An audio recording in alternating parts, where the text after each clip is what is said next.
The folder scraped across the glass table toward me with a sound that made my stomach drop. My mother's voice stayed perfectly calm as she said, "It's just a small administrative update, Elena.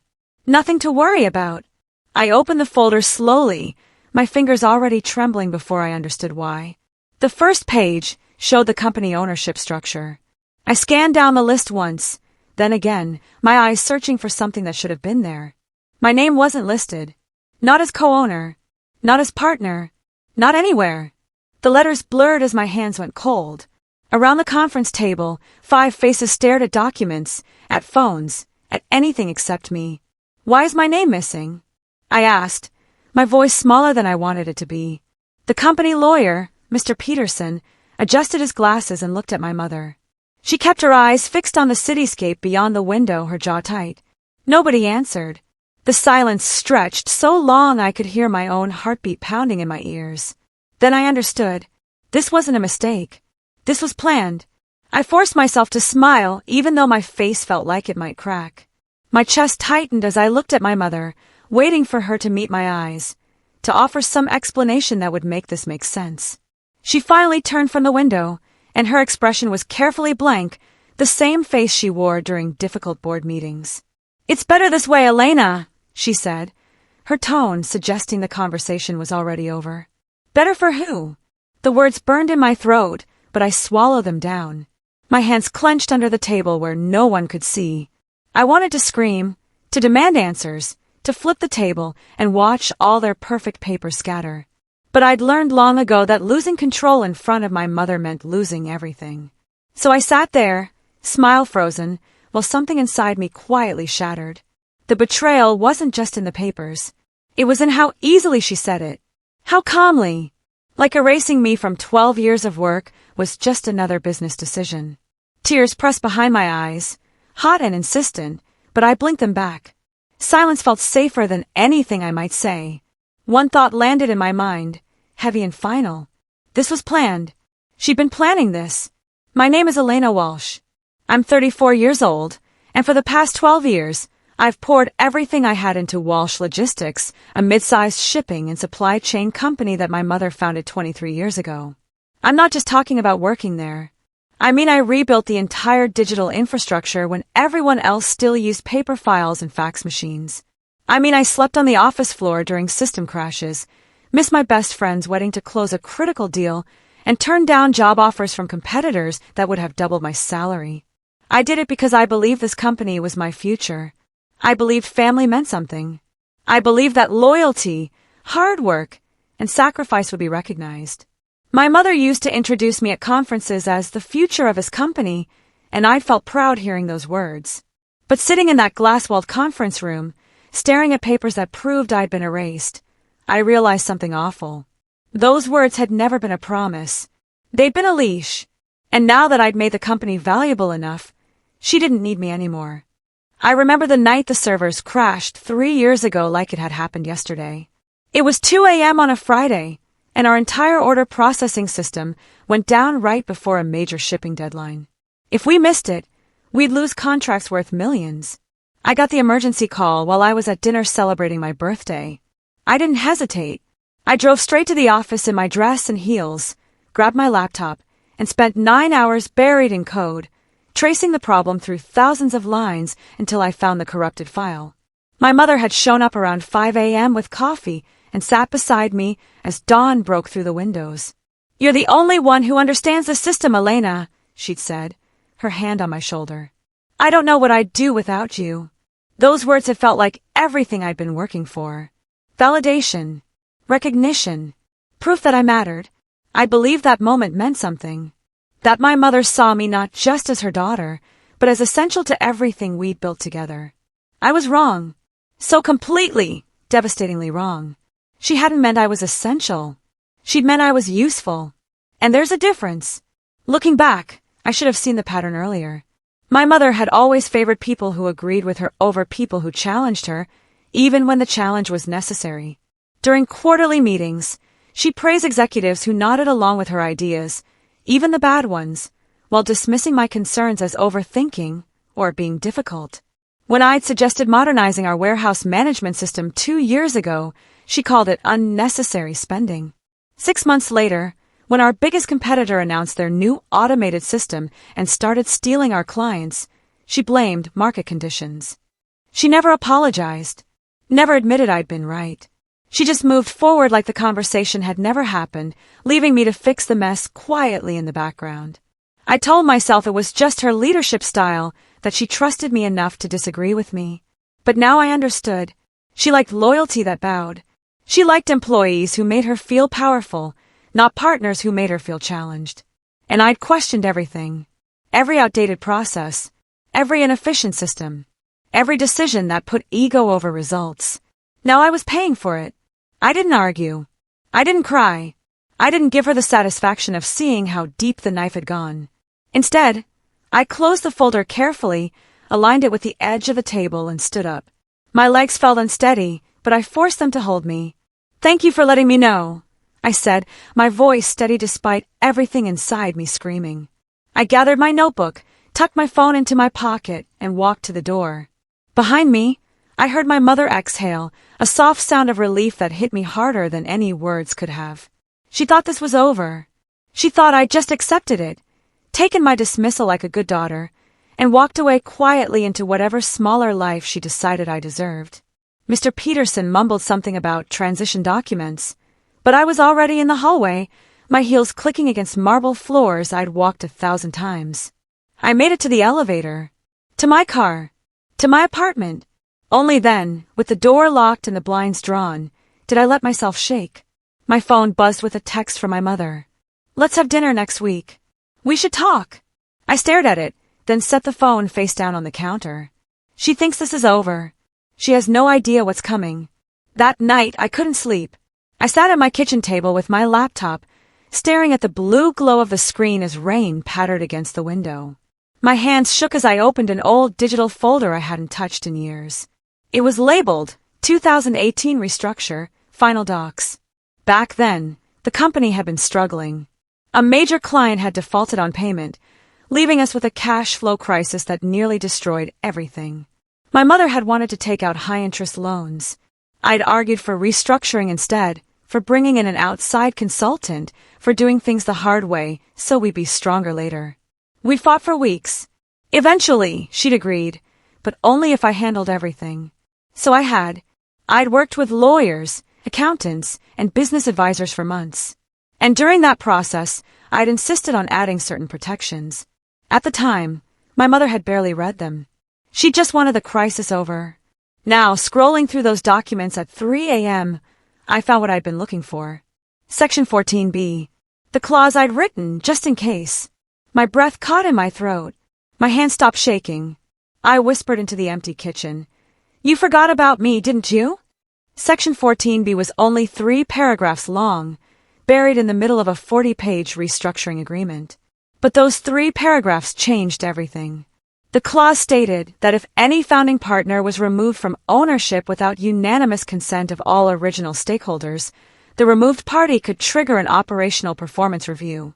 This review would be conducted by an independent auditor and would assess whether current leadership was maintaining the standards established during the restructuring period.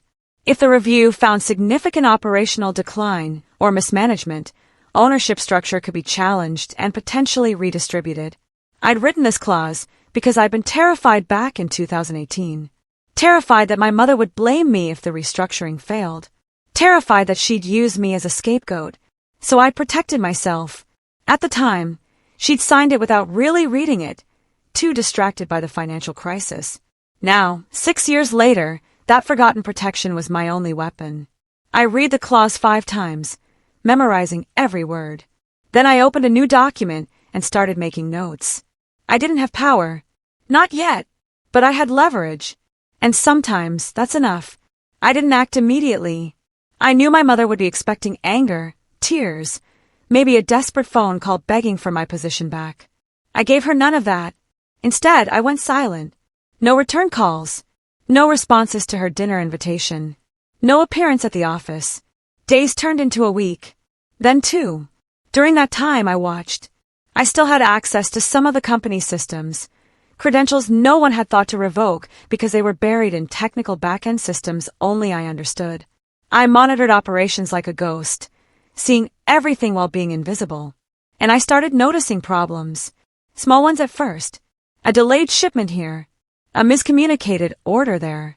Nothing catastrophic. But I recognized the pattern.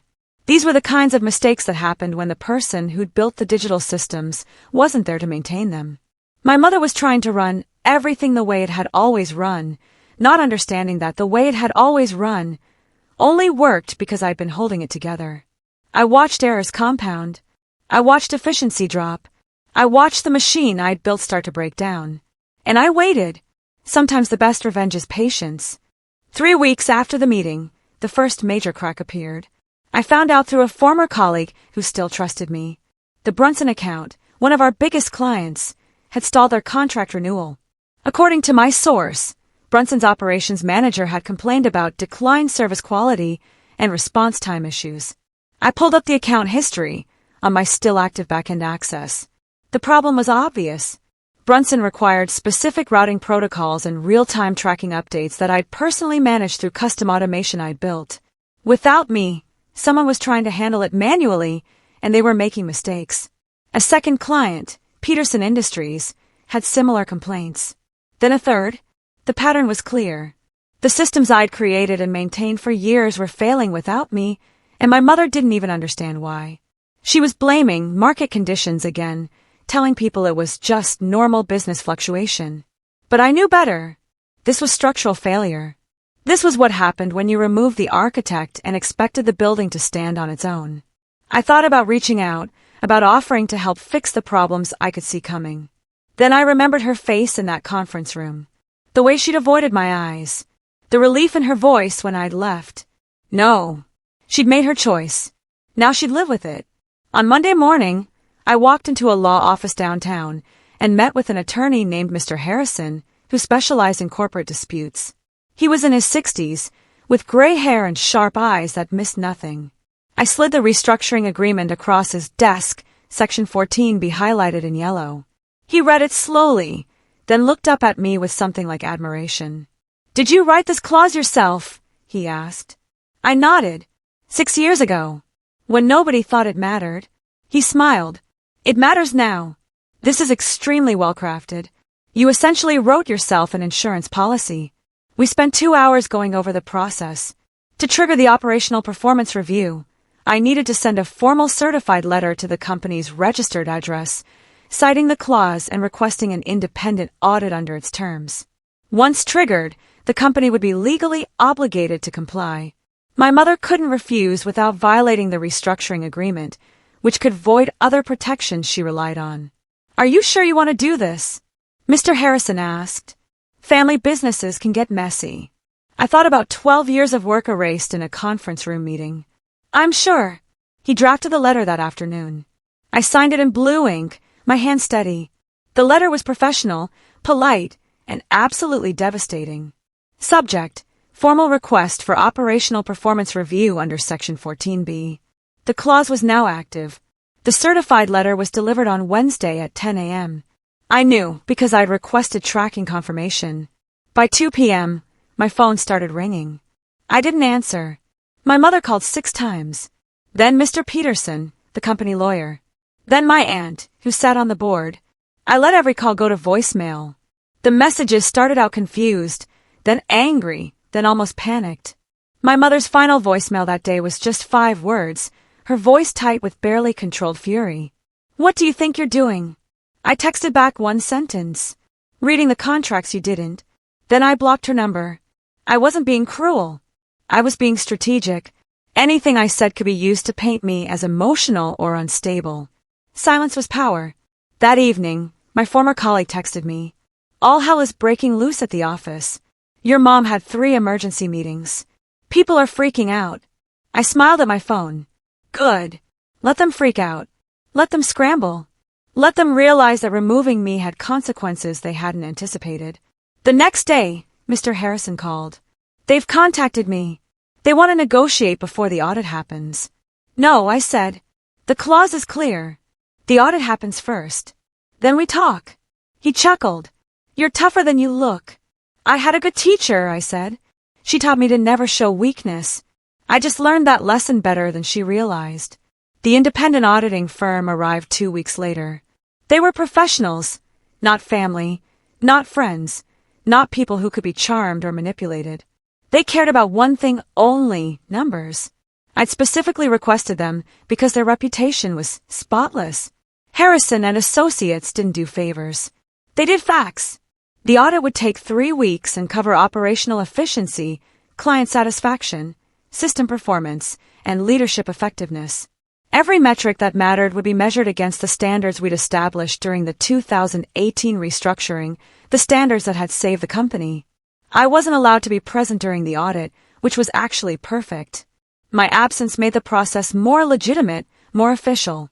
I couldn't be accused of interfering or manipulating results. All I could do was wait and trust the numbers to tell my story. During those 3 weeks, I started building something new. I'd been so focused on Walsh Logistics for so long that I'd forgotten what it felt like to create something entirely mine. Now, with time and clarity, I started drafting business plans for an independent consulting firm. Smaller, smarter, mine. I realized something during those quiet weeks. I didn't want Walsh Logistics anymore. Even if I won it back, it would always carry the stain of my mother's betrayal. Sometimes the best victory isn't taking what was stolen. It's building something better. I drove past the office during the second week of the audit. I didn't go in, just parked across the street where I could see the building I'd spent 12 years of my life inside. Through the glass windows, I watched executives arrive for meetings, their faces tight with stress. I saw Mr. Peterson hurrying toward the entrance, briefcase clutched like a shield. I saw my mother's car in her reserved spot, still there at 7 p.m. when most people had left. The lights in her corner office stayed on late into the night. I sat in my car, engine running, heat blasting against the winter cold, and felt nothing but calm. No anger, no sadness, just clarity. This is what it feels like to let go. This is what it feels like to stop fighting for people who never fought for you. My phone buzzed with a text from my aunt. "Elena, please. Your mother is falling apart. Can't we work this out as a family?" I stared at the message for a long time. Then I typed back. She had the chance to treat me like family. She chose a conference room meeting instead. I hit send and drove home. Behind me, the lights in my mother's office stayed on until after midnight. I slept perfectly. On day 17 of the audit, Mr. Harrison called with information that made my hands shake. "I've been contacted by Peterson," he said. "Apparently, your mother made promises she legally can't keep." "What kind of promises?" I asked, already suspecting. "She promised leadership roles and equity positions to 2 executives as part of retaining them after you left. But Section 14B includes a restriction clause. During an active performance review, no ownership or authority changes can be made without the auditor's approval. Those promises are void until the review concludes." I closed my eyes. She'd been so confident, so certain she could just erase me and move forward. She hadn't read the fine print, hadn't understood that the clause I'd written 6 years ago had tentacles reaching into every part of the company's operations.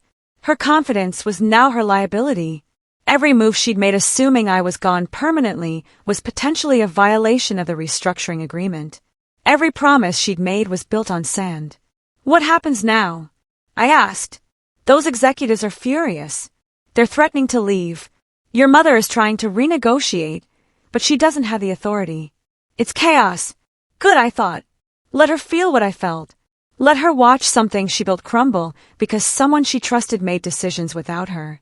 Let her know what betrayal tastes like. The board meeting was scheduled for day 21. I wasn't invited, which was legally required and actually strategic on my mother's part. If I wasn't present, decisions couldn't be accused of being influenced by my emotional involvement. But that cut both ways. If I wasn't there, I couldn't be blamed for what happened next. Mr. Harrison kept me updated by phone throughout the day. "The auditors are presenting now," he said at 11 a.m. "Your mother tried to have the meeting postponed. They refused." At 2 p.m. "The numbers are bad, Elena. Client satisfaction down 18%. Operational efficiency down 23%. System errors up 41%. All in 12 weeks. At 4 p.m., the board is voting on whether to accept the auditor's recommendations. It's not looking good for your mother." I sat in my apartment, phone on the table, staring at it like it might explode. When it finally rang at 5:47 p.m., my hands were shaking. "The vote passed," Mr. Harrison said. "The auditor's report concluded that operational standards have significantly declined. The board has accepted the recommendation for restructuring." "What does that mean?" I asked, though I already knew. "It means authority is no longer absolute. Your mother's decisions will require board approval until standards improve. And ownership structure is under mandatory review." I set the phone down carefully, stood up, walked to the window. Outside, the city lights were just beginning to glow against the twilight. I'd done it. The clause had worked. Not through anger, not through revenge, just through facts. The email arrived 2 days later, formal and cold. Subject: Settlement Discussion Request. The message was brief, written by Mr. Peterson in carefully neutral legal language. The company wanted to discuss a mutually beneficial resolution and explore options for moving forward constructively. I read it 3 times, savoring every corporate euphemism. This was my mother reaching out without having to admit defeat. This was her lawyer translating "we need you" into words that wouldn't acknowledge how badly they'd miscalculated. I forwarded the email to Mr. Harrison. "Should I respond?" "Not yet," he said. "Let them sit with it. They'll reach out again with better terms." He was right. 3 days later, another email arrived, this one with specific proposals. Financial compensation, consulting role, public acknowledgement of my contributions. Each offer was better than the last. Each one a tacit admission that removing me had been a catastrophic mistake. I smiled at my laptop screen.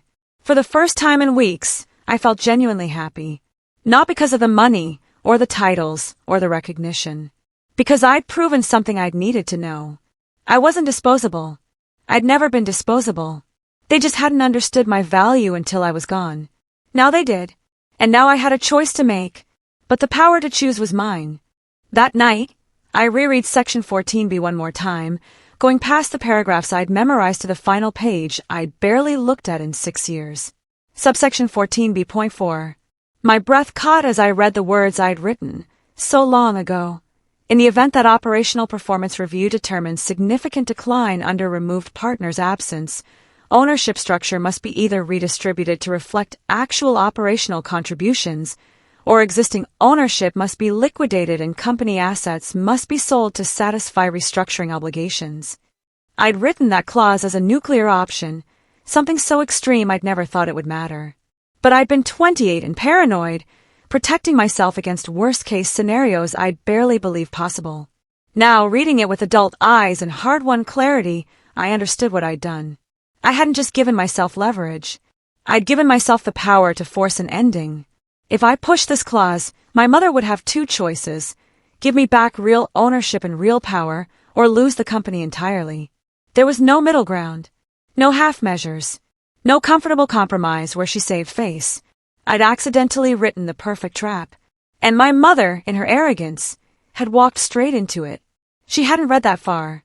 She'd never imagined I'd be willing to destroy the company to prove a point. But I wasn't interested in destruction. I was interested in freedom. My mother finally called from a number I didn't recognize. I almost didn't answer, but something made me pick up. "Elena!" Her voice was different. Smaller. Uncertain in a way I'd never heard before. "We need to talk." I said nothing, just let the silence stretch between us. "I know you're angry," she continued. "I know I handled things badly. But we can fix this. We can work something out." Still, I said nothing. "Please," she said, and the word cracked on the way out. "Don't do this. Don't use that clause. It'll destroy everything we built." "Everything we built," I repeated softly. "Or everything I built that you took credit for?" She didn't answer that. Couldn't answer it. Because we both knew the truth. "I'm prepared to offer you full partnership," she said finally. "Real ownership. Real authority. Your name back on everything." "No," I said. The word felt clean. "Final. What do you want then?" "Money. Title. Just tell me what it takes." "I want," I said slowly, "what you should have given me from the beginning. Respect." I hung up, blocked the new number, sat in the silence of my apartment and felt nothing but peace. No guilt, no doubt, No part of me that wanted to go back. She called too late. The company started unraveling faster than anyone had anticipated, with the board requiring approval for every major decision and my mother's authority effectively neutered. Leadership became paralyzed. The two executives she'd promised positions to left for competitors, taking client relationships with them. A third major account pulled their contract, citing instability in management. The stock value dropped. Vendor contracts came up for renewal and weren't getting processed because no one had approval authority to sign.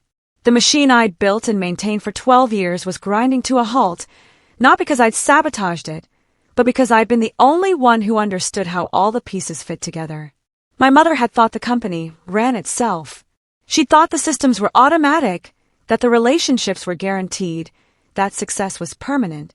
She'd never understood that behind every automatic process was hundreds of hours of work I'd done to make it look easy.